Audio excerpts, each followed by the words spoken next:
After nearly a year of silence, Lil Jeff's killer has finally spoken out, revealing what really happened that day and what the cameras missed. I think that I was like, damn, it's 6 out there, you know? Mm-hmm. He was crazy, bro.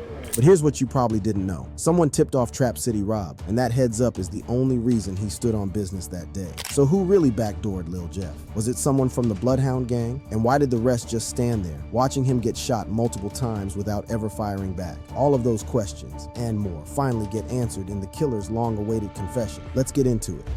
A shocking revelation.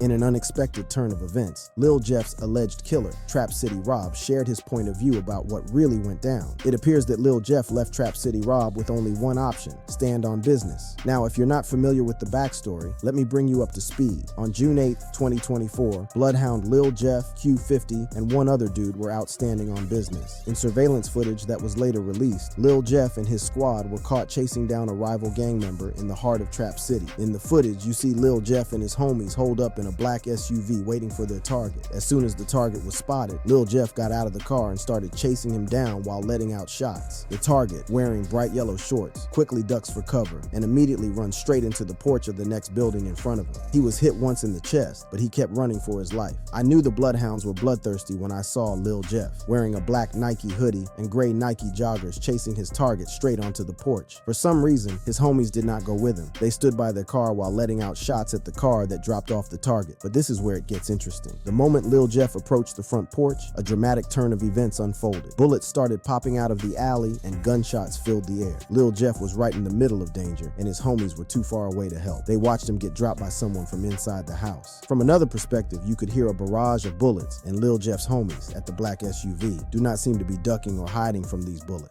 I believe these bullets were being shot at Lil Jeff while he was on the ground. This means all his friends were watching him get stood over. They probably only fired a few pointless rounds towards the house. Seeing that Lil Jeff had already been hit multiple times, they turned around and ran back to the black SUV and waited for the opportunity to pick up his body. This point of view makes sense because the police marked a lot of shell casing next to the door, proving that Lil Jeff was stood over as soon as he got behind the big pillar. And again, the pillar in front of the porch was a perfect cover, making it impossible for Lil Jeff's homies to help him in the crossfire. However, it appears that the shooter jumped off the porch right after killing Lil Jeff and started buzzing his homies, chasing them back to the car. You can see the guy in the red jumpsuit, believed to be Q50, limping back to the car because he probably caught a bullet in his foot. A Reddit user confirmed that, "I noticed that when I first watched the video. They lowered their guns in distraught like, damn, our big homie just got stood over in front of us. And then they snap back into reality and start shooting at him." However, by that time it was too late. Lil Jeff was shot in the chest almost 19 times, and you could see him collapse at the end of the video. But it didn't end there. After the rounds of bullets on Lil Jeff, his homies cycled back and picked him up before the police arrived. They drove his lifeless body to the hospital where he was pronounced dead. Another user said, "That matches up because they did say the guy was dropped off in a black SUV by his friends. I just looked up the address where the hit went down on Google Maps, and it all makes sense. You can spot the silver Jeep parked opposite the black SUV. It was probably the camera from this house that captured the incident. When you pan the map a little, you will get the perfect view of the black SUV that served as the getaway ride." Although Trap City Rob has been very low-key about the hit, maintaining a low profile and keeping it cool, he finally confessed. His confession not only revealed him as the shooter, but also gave another perspective of the operation, painting a perfect picture that the surveillance footage failed to capture. In an interview with Block 2 Block, Lil Jeff's killer confessed that he saw 6 people chasing down his homeboy. Damn. Okay. So, is there anything about that case you want to clear up and just touch about, bro? Because I see you got a whole different perspective. Nothing bullshit. I see the videos. I see that shit. I was like, damn, it's 6 out there, you know? Mm-hmm. He was crazy, bro. Now that's a whole different perspective. How did he know there were 6 people there? The video that circulated online didn't show that amount. I guess that's where Trap City slipped up. However, despite how smoothly the counterattack went, Rob did not boast about it. He claimed that he was only doing what was necessary to secure his hood. This appears to be true because a resurfaced video shows Trap City Rob on the front porch of the building where Lil Jeff was killed, just chilling and observing his environment. A fan quickly observed that, "For real, this dude like some troll in a cave you didn't didn't know was there till it's too late. This is his spot, and he held it down. It's no surprise that people started praising Rob as the defensive player of the year. During the interview with Block 2 Block, Rob confesses why he was always on the front porch, saying he is critically conscious of his environment. I'm conscious, bro. Like, I'm in my environment, but I understand the overall. You know what I'm saying? This is particularly true because in the same interview, you could see Trap City Rob and his homies, OTF, Black, and Terror, constantly observing their left and right for any possible threat. Damn, Chicago is not for beginners. Trap City Rob then went on to give a glimpse of his critical consciousness, revealing that drill rap is a plot against black people to fight themselves. Unfortunately, young black people have fallen for the bait, which is why they always run up on each other at the slightest inconvenience. Black man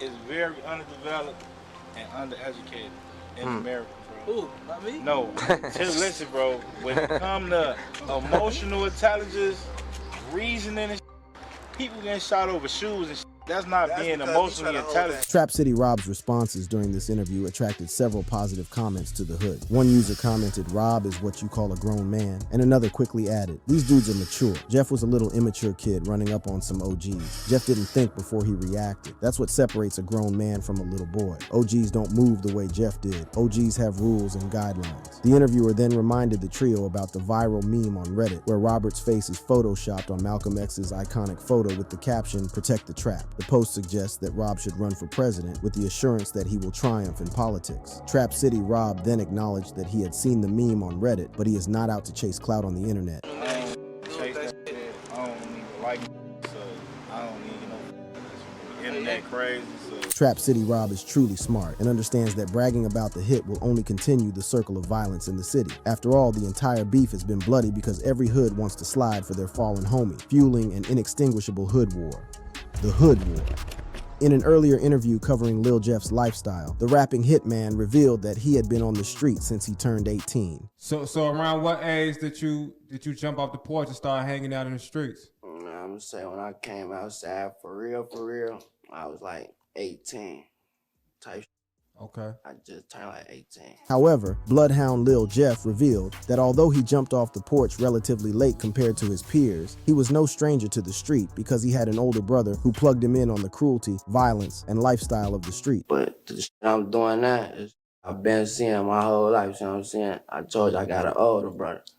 So this shit ain't nothing new for real. It's the same shit I've been seeing. In case you don't know, Lil Jeff's older brother's name is J Boogie. Interestingly, the beef between Drill City and Trap City that ended the lives of young street boys, including Lil Jeff, started with gangsters like J Boogie. Now what you should know is that J Boogie is about the same age group as Trap City Rob. And what's most important to note is that, back in the day, these dudes were cool with each other. In the interview by Block 2 Block on YouTube, Trap City Rob confirmed that the two hoods used to be cool until the Bloodhounds stole their homie's chain, and then everything went south. Fuckers to hang with them, they know what they did.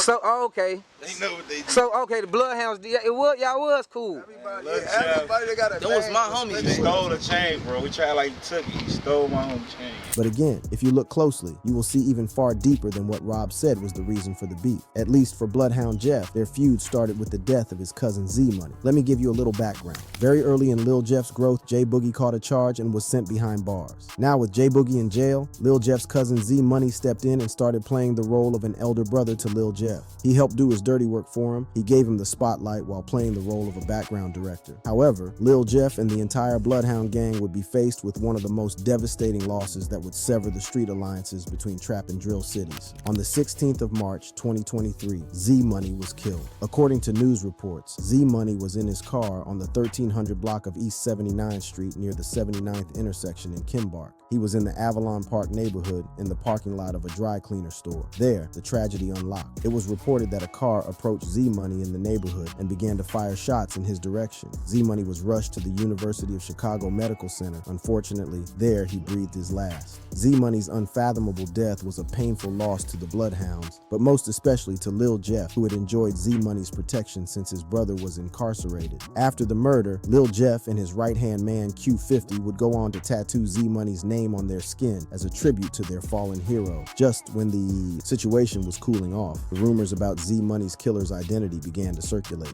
On Reddit, it was rumored that Z Money was backdoored by his old friends at Trap City. Following the whispers on the street, Lil Jeff was restless and thirsty for blood, and soon went out for a hunt. And Lil Jeff, he always had a target in mind. Lil Pooh, a Trap City dude who had been dissing Z Money, was out on the street walking freely like it was Thanksgiving Sunday. He started showing up at familiar places, acting like everything was cool despite knowing that his name was being whispered on the street. But Lil Jeff was not one to rush. He always gave his targets time to let their guards down while strategizing on how to strike. On April 9th, 2023 was the D-Day. Jeff and the Bloodhounds had decided that Lil Pooh wasn't going to see the next summer. However, Lil Jeff didn't just roll up on Pooh and spray him. He instead waited for him outside his home, as patient as a watchdog. And when Lil Pooh arrived home to rest his head, Lil Jeff sent him to eternal rest. According to CPD, at about 11:30 p.m., shots rang out at the 1800 block of 223rd Street. As soon as they arrived, they found the victim, later identified as Pierre Boozer Jr., unresponsive in the front yard of his home. He was shot multiple times until he breathed his last. No one said a thing about the hit to the police, but the street knew who the prime suspects were. Then shortly after, Lil Jeff wanted to send a clear message. He dissed Lil Pooh in an unreleased song hinting that he waited outside his home and got him. Lil Pooh dissed Z now, Lil Pooh gone. You know that shit never take too long laying in a grass until he come home, he rapped. Word on the street was that Lil Jeff never released the diss out of respect for his Flipside homie. However, when Lil Pooh's homie posted his picture, Lil Jeff sent a message saying he dissed Z. Lil Jeff was direct. No Z Money disrespect can be tolerated. However, Bloodhound Lil Jeff did not just slide for Z Money and went back to his shell. He had tasted blood and was craving more. Shortly after, Lil Jeff was out on the street again chasing his ops to their early graves. One of the most popular moments Lil Jeff chased down ops was the murder of BKN, Lil Rob, and Monty, captured on camera. The tragic incident unfolded at the Innovations High School located in downtown Chicago in an area known as Loop. At about 12:30 noon, Lil Rob and BKN Monty were heading out of school for a lunch break towards Washington Street and Wabash Avenue. As busy as that location was, as soon as Monty and Lil Rob arrived, two cars pulled over and some armed men jumped out and began to let out shots, killing the BKN boys. Surveillance footage shows Lil Rob and Monty casually walking toward the elevator structure, completely oblivious of the terror ahead of them. If you look to the right, you will see the moment a dark-colored SUV pulled up from underneath the train tracks. One person pulled out of the car, approached the boy in a frenzy, and opened fire on them. As soon as the targets are hit, the shooter rushes back to the vehicle and takes off towards Wabash and South, then turns left on Madison and escapes. Although the surveillance footage captured only one vehicle pulled up for the hit, according to CPD Deputy Chief John, two cars pulled up and fired multiple shots at a group of teenage boys. When two cars pulled up and a group of individuals exited said vehicles, fired multiple times, striking two of the teenage students of Innovations High School. These individuals were taken to Northwestern Hospital where they succumbed to their injuries. Eyewitnesses said over 10 to 15 rounds of gunshots rang out, and within a split second, the shooters took off. Local shopkeeper Mohammed Ashik described the shots from his point of view as sounding like firecrackers. Like a firecracker, like something like a firecracker, like a 10-15 shot. Boom, boom, boom, boom, boom, boom, boom. If the shot sounded like a firecracker, that means that at least one of the shooter's pistols was probably equipped with a switch that sounded like explosives. It was a brutal hit and the entire city was mourning. Oh, not the entire city per se, because shortly after the hit, the mastermind of the hit would go on to brag about the operation. First, he hopped on IG Live and started making comments hinting that he just dropped 2 bodies, adding to his body count. Feel if I get mad enough, will start happening. Y'all know this by now. I went for like a week and poof. Gotta go after that one. Poof. I came back. Poof. Lil Jeff was so cold that many fans of the drill wondered why he chased down Lil Rob and Monty with such precision. I'll tell you why. Back in the day, Lil Rob and Monty allegedly robbed Lil Jeff of his pieces of jewelry. As disrespectful as that was, the boys would hop on the internet to start a spree of trolling and disses directed at the Bloodhounds. The BKN boys bragged about the robbery and claimed the jewelry they got was fake. Tell the op. You take the phones. We got like 50K down. That fake AP they got. Lil Rob and Monty flexed about the bounty price and showed off 2 watches grabbed from the hit. Hilariously, one of the watches was a fake iced watch designed to look like an original AP timepiece. Almost immediately, a Reddit user noted that iced out watch had a GLD logo on the clasp. It's an online jewelry store that specializes in plated jewelry, aka fake. When the news hit the street, Lil Jeff hopped on IG Live claiming that nobody took anything from him by force. The boys wanted to take a look and ran off when he wasn't noticing. On my dead grandmother's head, if I'm lying, I'm down. God could come pull me out this car right now. I never took a dollar from nothing. A nigga said, let me take a picture, this, that, and that. I look up, the nigga then ran down. We all the way at the top of the staircase first off. Shortly after, a YouTuber, Word from the Trenches, would get Monty and some BKN members on his vlog where they repeatedly flexed the watches they stole and bragged about the operation. On the same vlog, Monty got a FaceTime call from Bloodhound Lil Jeff. In the intense conversation, Monty started by asking Lil Jeff where the J at, meaning where is that jewelry, then proceeded to show off the watch he stole from him. All the BKN boys did on that vlog was disrespect Lil Jeff and troll the entire Bloodhound. And Lil Jeff doesn't take disrespect. Almost a year after the hit, the Chicago Police Department hit a milestone in their investigation and began making arrests. The first suspect was identified as Tommy Coleman, an affiliate of Lil Jeff and the Bloodhounds. He was arrested on the 5700 block of North Mason and hit with double murder charges. Then earlier this year, a second suspect was identified as 20-year-old James Allison, known on the street as J-Mo Bloodhound. Word on the street was that Lil Jeff was next on the line before his tragic death. It's no surprise that when the news began to circulate that Lil Jeff was killed by iTrap Rob, a fan declared he killed Lil Rob. Now he got by Big Rob. Although a funny remark, it goes to show how there is no way out of gang violence other than death. But here is a big question. Why did Reddit pin Lil Jeff's body on Trap City Rob? The aftermath of Lil Jeff's death. As soon as the news of Lil Jeff's death hit the street, the city of Chicago was startled by a series of trolling on the Reddit community, with most of the disses directed at the Hood, allegedly responsible for sending Lil Jeff back to his maker to protect their own. As expected, the members of Cheericology, a subreddit for discussing Chicago drill culture, wasted no time identifying the killer. Discussions on Cheericology alleged that the shooter was none other than Trap City Rob. This is largely because Trap City Rob, or iTrap Rob, has been arrested several times at the apartment where the shots that took Lil Jeff out were fired. However, while some were identifying the shooters, others were analyzing the video to identify the faces of the guys Lil Jeff was on the drill with. Remember the guy in the red jumpsuit? Fans identified him as Q50, and people started trolling for getting shot on the drill. However, Q50 denied being involved in the drill. Does it make it worse when there's like videos and people reacting to it? And they're trying to say you slipped and fell, and you saying I wasn't even there, right? I wasn't even there. Stop saying I was dumb, man. Well, Q50 might deny all he wants, but the street is hardly wrong. In the same light, the Reddit investigators identified the guy in the yellow shot who Lil Jeff was chasing as Trap City Glenn. In a shocking turn of events, it turned out that day was not the first time Lil Jeff chased down Trap City Glenn, because it was alleged that Lil Jeff once caught Glenn slipping at a store and fired 15 shots at him. However, Glenn always survived a Lil Jeff ambush. Then a resurfaced video shows Lil Jeff talking about the time he chased down Glenn at the store, confirming the rumors on the street. Yeah, I love that stuff. Too bad it's that. He get to see y'all. I'm glad though, he can see y'all talk about him all day. Well, 15 shots could have killed Glenn, but Glenn survived. A fan quickly commented, "Damn, that gotta be blessed FR. Grandma been praying for him" type shit.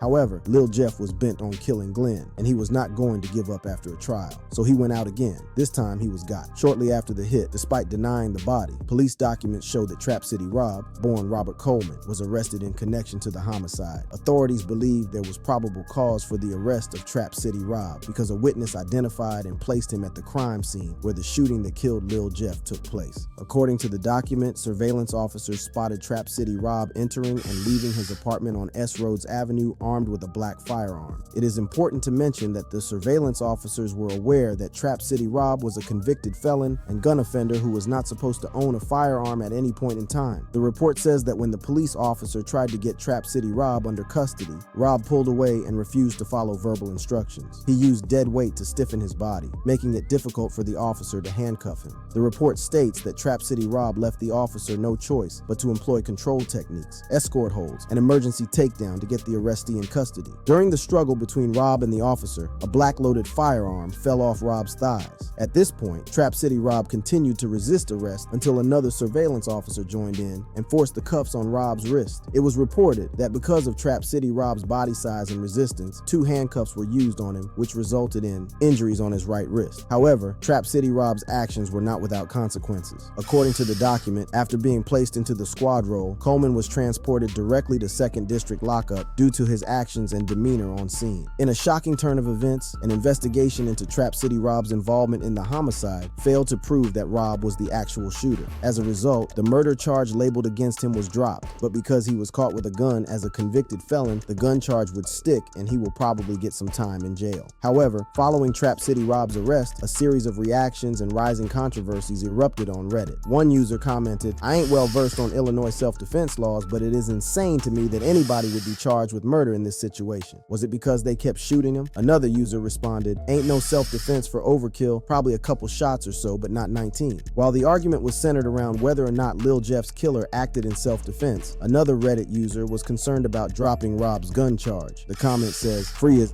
for that armed habitual he proved that day, why made it a habit?" And to be honest, most fans share the same perspective, which explains why Trap City Rob was praised for standing on business after the incident. It's almost like the entire case was solved on Reddit before CPD started their investigation. But here is a big question: if the police dropped Trap City Rob's murder charge, that means the shooter is out there. Who could that be? I stumbled across the words of a Reddit user, which I'd like to leave you with. I said Rob ain't pull it. The real shooter, we will probably never know because they lying low and not publicly claiming it. If you enjoyed this video, click the card showing on your screen for more videos.